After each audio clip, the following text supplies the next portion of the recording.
So hey guys and welcome back to the video. आज के इस वीडियो में हम लोग मसल हाइपरट्रोफी के ऊपर सारी चीज़ें डिस्कस करने वाले हैं। मैं प्रॉपर नोट्स बना के लाऊँ। उसके पहले मैं तुम्हें बस एक चीज़ बताना चाहता हूँ कि अगर तुम लोग इस चैनल पे नए हो या फिर तुम लोगों को पता नहीं कि मेरे सेकंड चैनल पे मैंने कुछ तगड़ी चीज़ की है, तो पहले तो जाके मेरा बर्थडे व्लॉग देखो। और मैंने जस्ट एक ई बुक लॉन्च की है जो बिल्कुल फ्री है, जहाँ पर तुम्हें एक बिगिनर के हिसाब से डाइट, ट्रेनिंग प्लान सब मिल जाएगा। ठीक है, जो लाइक ये पीछे ही है मेरे। तो अगर मैं तुम्हें दिखाऊं तो यहाँ पर हमने वो सब चीज़ें डिस्कस की हुई है। तुम्हें स्क्रीन पे इतना अच्छे से दिख नहीं रहा होगा, बट बेसिकली ये जो सब कुछ है, अगर तुम देखोगे, ये मैंने पूरा ट्रेनिंग प्लान बनाया तुम लोगों के लिए, and this is specially for you guys. So just check this out, बिल्कुल फ्री है। तुम्हें इस वीडियो के कमेंट सेक्शन में मिल जाएगा, पिन रहेगा। अब हम लोग वीडियो की तरफ बढ़ते हैं। ठीक है, अब पहली चीज़, रेप्स कितने रखने हैं, सेट्स कितने रखने हैं, एंड ओवरऑल वीकली इंटेंसिटी क्या होनी चाहिए वर्कआउट की। सी, जो तुम्हारे रेप्स रहने चाहिए पर सेट में, वो अराउंड 10 to 20 रहने चाहिए। अभी कुछ लोग 20 पे आर्ग्यू करेंगे, दे विल से कि 20 तो बहुत ज़्यादा हो जाता है, but see for me it is like अगर तुम वार्म अप सेट कर रहे हो, फर्स्ट सेट कर रहे हो जो थोड़ा लाइट है एंड तो उसको आराम से पुश कर पा रहा है, then I will say 20 wraps खींच, क्योंकि उससे क्या होगा, तेरी जो बॉडी है वो मेंटली भी एंड फिज़िकली भी उस मूवमेंट के लिए रेडी हो जाएगी। Let's say you are taking a bench press and तुम्हारा मैक्सिमम वेट जाता है 20-25 किलो, जो मेरा जाता है अभी।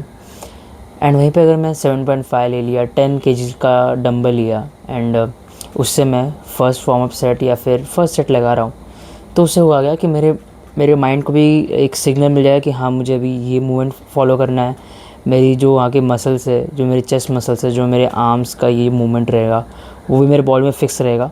सो जस्ट उसके लिए मैं थोड़े ज़्यादा कभी कभी रेप्स लगा लेता हूँ, लाइक कभी कभी 20 या 25, ताकि मेरे मसल्स वार्म हो जाए। उसके बाद तुम जब अपने फर्स्ट सेट या सेकेंड सेट पे जाओगे, तो तुम्हें अपने रेप्स अराउंड 12 to 15 रखना है। और अपने थर्ड सेट, जो शायद तुम्हारा फाइनल सेट होना चाहिए, उस सेट में तुम्हें क्या करना है, तुम्हें अपने रेप्स अराउंड 8 to 10 रखने चाहिए। And the movement, like let's say कि तुमने कोई ऐसा वेट लिया है जहाँ पर तुम 8 रेप या 8 से ज़्यादा रेप अचीव कर पा रहे हो, उसी के बाद तुम्हें उससे ज़्यादा हैवी लेके फिर उस पर फेलियर अचीव करना है। ठीक है, अब टोटल सेट्स कितने लगाने हैं। सी, बड़े muscle group like back, chest, legs, इन सब के लिए तुम्हें 20 सेट लगाने हैं वीकली। एंड जो छोटे मसल ग्रुप होते हैं, जैसे बाइसेप, ट्राइसेप, शोल्डर्स, ऐसे टाइप के जो मसल्स होते हैं, उनके लिए तुम्हें बस 15 सेट्स लगाने होते हैं, 10 to 15 सेट्स अभी से। ठीक है, फिर अभी ये कैसे पता करें कि ओवर ट्रेनिंग हो रही है या फिर अंडर ट्रेनिंग हो रही है। सी, ये कोई एक रात का खेल नहीं है। लाइक मैं तुम्हें कोई ऐसी सीक्रेट चीज़ नहीं बोल सकता कि हाँ भाई, ओवर ट्रेनिंग अगर तू कर रहा तो ये है, अगर अंडर ट्रेनिंग कर रहा तो ये है। नहीं, ऐसे नहीं होता। सीन क्या है, जब तुम वर्कआउट करोगे, अगले दिन जब तुम उठोगे, तो अगर तुम्हारा मसल फटीग चढ़ा है, ठीक है, मसल फटीग या फिर मसल सोरनेस कुछ लोग इसको बोलते हैं। सो बेसिकली अगर मैंने बाइसेप ट्रेन किया और अगले दिन मैं सुबह उठ रहा हूँ एंड मैं अपने बाइसेप्स को छू रहा हूँ एंड मेरे को थोड़ा थोड़ा पेन हो रहा है, ठीक है, लाइक मेरे मसल्स थोड़े सोर हैं, that means that you are train properly. लेकिन अगर तुम्हारा मसल फटीग इतना ज़्यादा है कि तुम अपने हाथ हिला रहे हो, तो तुम्हें लाइक बहुत पेन हो रहा है, ठीक है, देन इट इज़ मसल, फिर वो तुम बहुत ज़्यादा ट्रेन कर रहे हो। ठीक है, अगर तुम कम ट्रेन करो, उसका सिग्नल क्या है कि अगले तुम उठ रहे हो और तुम्हारा बाइसेप में कुछ सोरनेस ही नहीं है, it is just like normal bicep है। ठीक है, तो फिर मतलब कुछ है ही नहीं, राइट। ठीक है, अभी पुशिंग टेल फेलियर, ये हमारा सेकेंड स्टेप रहेगा। कैसे? सी, जो मैं तुम्हें अभी बताया कि सोरनेस वाली बात, अगर तुम सीरियसली फेलियर तक पुश कर रहे हो, तो अगले दिन जब तुम उठोगे तो तुम्हें सोरनेस रहेगा। ठीक है, एंड सी, जब तुम्हें फेलियर तक जाना है, तो और स्पेशली अगर तुम बॉडी बिल्डिंग करना चाहते हो, जहाँ पर तुम्हें अपना मसल साइज ज़्यादा फोकस में रखना है, तो तुम्हें हैवी वेट मारने से उतना मतलब नहीं होना चाहिए जितना मतलब तुम्हें उस माइंड मसल कनेक्शन से होना चाहिए। सी, ये भी स्टेप लिखा है जो थर्ड स्टेप हमारा होने वाला है, पर पहले मैं सेकेंड स्टेप क्लियर कर दूँ कि तुम्हें करना क्या है फेलियर अचीव करने के लिए। लेट्स से तुम्हारा मैक्सिमम वेट है 25 किलो डंबल, ठीक है, तो तुम अभी हर वर्कआउट सेशन में 25 kilo dumbbell as a last set use नहीं कर सकते, ठीक है, या फिर नहीं करना चाहिए। तुम्हें करना क्या है, तुम्हें वही 20 किलो का डंबल लेना है एंड उससे तुम्हें प्रॉपरली, जिस पर अब मैं हम थर्ड स्टेप पे आने वाले हैं, वो ये है कि तुम्हें अपने रेप्स बहुत इफ़ेक्टिवली परफॉर्म करने हैं। अब कैसे करोगे? सी, तुम्हें अपना कॉन्ट्रैक्शन और अपना स्ट्रेच, ये 2 पॉइंट एक प्रॉपर रेप, लाइक अगर तुम बोले कि प्रॉपर रेप क्या होता है, तो लेट्स से अगर मैं बाइसेप कर रहा हूँ, ठीक है, तो ये मेरा फुल स्ट्रेच पोजीशन पे हो गया जहाँ पे मेरे को अपना जो बाइसेप है वो फील हो रहा है, ठीक है, और ये पूरा वो कॉन्ट्रैक्शन पार्ट हो गया जहाँ पे मेरे को अपना बाइसेप बहुत टाइट फील हो रहा है। सो ये 2 मोमेंट या फिर ये दो जो पॉइंट होते हैं, यही बहुत इफ़ेक्टिव होते हैं तुम्हारे मसल ग्रोथ को और इंक्रीज़ करने के लिए, ठीक है। हाँ, अब फिर उसमें और भी चीज़ें आती है कि टाइम अंडर टेंशन, धीरे छोड़ना, वो सब कंट्रोल, वो सब चीज़ों पे आते हैं, ठीक है। पर पहले तुम ये समझ लो, स्ट्रेच एंड कॉन्ट्रैक्शन, ठीक है, इस पर तुम्हें बहुत फोकस रखना है, ठीक है। अब थोड़ा डीप बात करते हैं, थोड़ा एलीट लेवल पे जाते हैं अभी से, ठीक है। तुम्हें अपनी जो ब्रीदिंग सिस्टम है ड्यूरिंग द रेप्स वो बहुत अच्छे से रखनी है। करना क्या, लेट्स से तुमने यहाँ पे वेट रखा हुआ है and now you are going to perform your rep, तो अब तुम्हें करना क्या है, just take a breath, inhale करो, कॉन्ट्रैक्ट करो, एक्सेल करो and then once again inhale and release slowly. ये तुम्हें हर एक्सरसाइज में करना है, हर एक्सरसाइज में, ठीक है।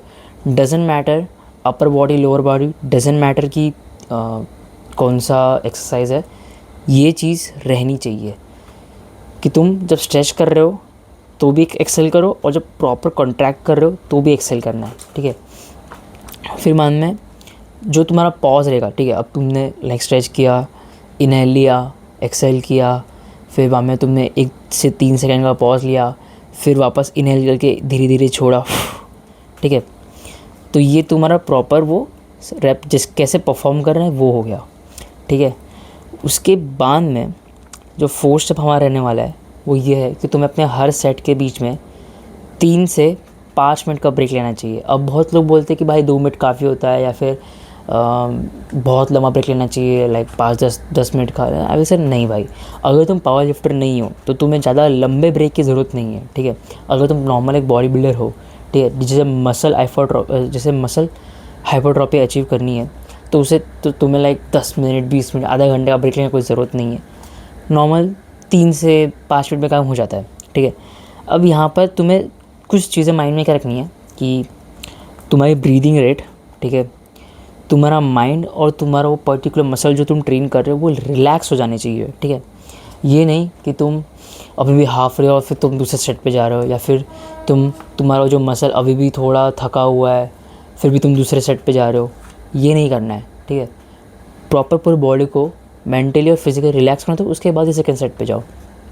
फिर बाद में ड्यूरिंग द वर्कआउट तुम्हें 1 से 2 लीटर पानी कंज्यूम करना है। क्यों? इससे तुम्हारे एनर्जी लेवल भी मेंटेन रहेंगे एंड प्लस तुम्हें क्रैम्प्स भी कम आएंगे, क्योंकि क्रैम्प्स बेसिकली तभी आते हैं जब बॉडी में लैक्टिक एसिड प्रोड्यूस होता है, और लैक्टिक एसिड तब प्रोड्यूस होता है जब बॉडी में इनफ वाटर नहीं होता। तो इसलिए तुम्हें एक अच्छा amount of water during the workout maintain रखना चाहिए। 5वां और जो लास्ट चीज़ है वो ये है कि तुम्हें अपने हर एक सेट को सीरियसली, हर एक सेट को बहुत प्रोफेशनली और बहुत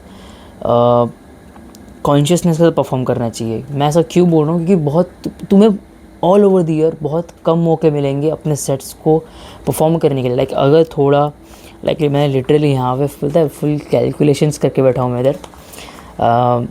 लेट्स से तुम एक सेशन में 4 एक्सरसाइज लगा रहे हो और हर एक्सरसाइज के लिए तुम 3 सेट लगा रहे हो, विच मीन्स तुम एक दिन में 12 सेट्स कर रहे हो, राइट। इसका मतलब ओवर द ईयर तुम लोग 3756 सेट्स परफॉर्म कर रहे हो, ठीक है। एंड यहाँ पर मैं तुम्हें लगा कि मैंने डेज़ कम क्यों लिए, लाइक सी मैंने काउंट करते समय सिर्फ 313 डेज़ लिए, क्योंकि हर कोई 365 डेज़ ट्रेन नहीं करता। कोई संडे को छुट्टी लेता है, फिर कोई किसी रीज़न की वजह से छुट्टी ले लेता है। इसलिए मैंने फॉर अप्रॉक्स मैंने 300 डेज ही सिर्फ काउंट किए, ठीक है, 313 डेज। तो इसका मतलब ऑल ओवर द ईयर तुम्हें बस 3756 सेट्स करने को मिलने वाले हैं।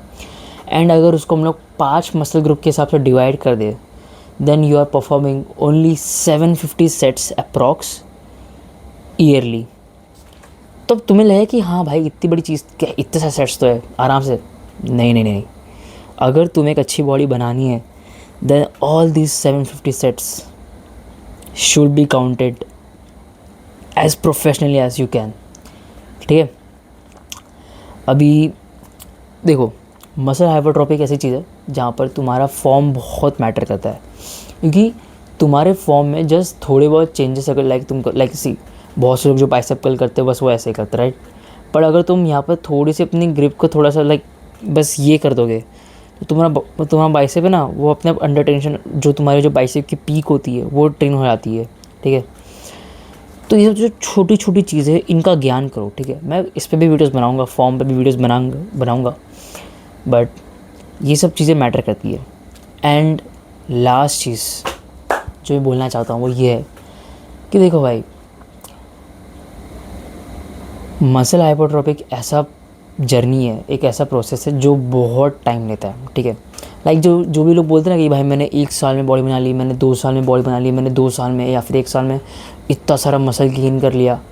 नहीं, तुमने कोई मसल गेन नहीं किया है। इन रियलिटी तुमने क्या किया है, जो मसल तुम्हारे पास ऑलरेडी था पर वो तुम्हारे फैट के अराउंड कवर अप था, या फिर तुम्हारा वो मसल अच्छे से ट्रेन नहीं था इसलिए वो ऐसे शेप में नहीं था। बेसिकली तुमने जो तुम्हारे पास मसल ऑलरेडी है, तुमने उसी मसल को ट्रेन करके एक प्रॉपर शेप और डेफिनेशन में लाया है। फॉर एग्ज़ाम्पल ये जो मेरा बाइसेप है, ठीक है, पहले ये ऐसे ही था नॉर्मल फ्लैट तो बस हल्का सा एक इंक्लाइन था, ठीक है। पर अभी मैं 3 साल से कर रहा हूँ तो इसका थोड़ा बहुत तो मसल बढ़ा है, ठीक है। पर अगर नेचुरली देखा जाए तो ये सब जो भी है ये ऑलरेडी मेरे बॉडी में प्रेजेंट थे, इनको बस ट्रेन करके मुझे पॉप अप करना था, दैट्स इट। क्योंकि जो तुम्हारा जो प्रॉपर वो होता है ना कि मसल बनना शुरू होता है, it happens after 1 to 2 years। उसके पहले तुम क्या कर रहे हो, जो मसल तुम्हारे पास है तुम उसी को ट्रेन करके एक अच्छे शेप में ला रहे हो। एंड हाँ, ऑफ कोर्स अभी तुम ऐसा तो है नहीं कि 1 साल में बॉडी या फिर मसल बनेगा ही नहीं, मसल बन रहा है पर वो उतना नहीं जितना दिख रहा है, ठीक है। मेजॉरिटी ऑफ मसल वही होता है जो ऑलरेडी है, बस अब वो अच्छे से ट्रेन होकर उठ के बाहर आ रहा है, दैट्स इट। सो इसलिए ये एक बहुत लंबा प्रोसेस है। तुमने देखा होगा काफ़ी सारे इन्फ्लुएंसर्स 10-10 साल 15-15 साल ट्रेन करते हैं एंड तो भी उनकी बॉडी उतनी अच्छी नहीं दिखती। वो इसलिए क्योंकि जो मसल बनने का जो प्रोसेस होता है वो बहुत टाइम लेता है, ठीक है। सो या दैट्स इट, मुझे इस वीडियो को एंड करना है। एंड अगर तुम्हारे पास और भी कोई क्वेश्चन है कि हाँ भाई इस पे वीडियो बना, तो उस पर भी कमेंट सेक्शन में डाल दो, मैं वीडियो बना दूँगा। Bye bye.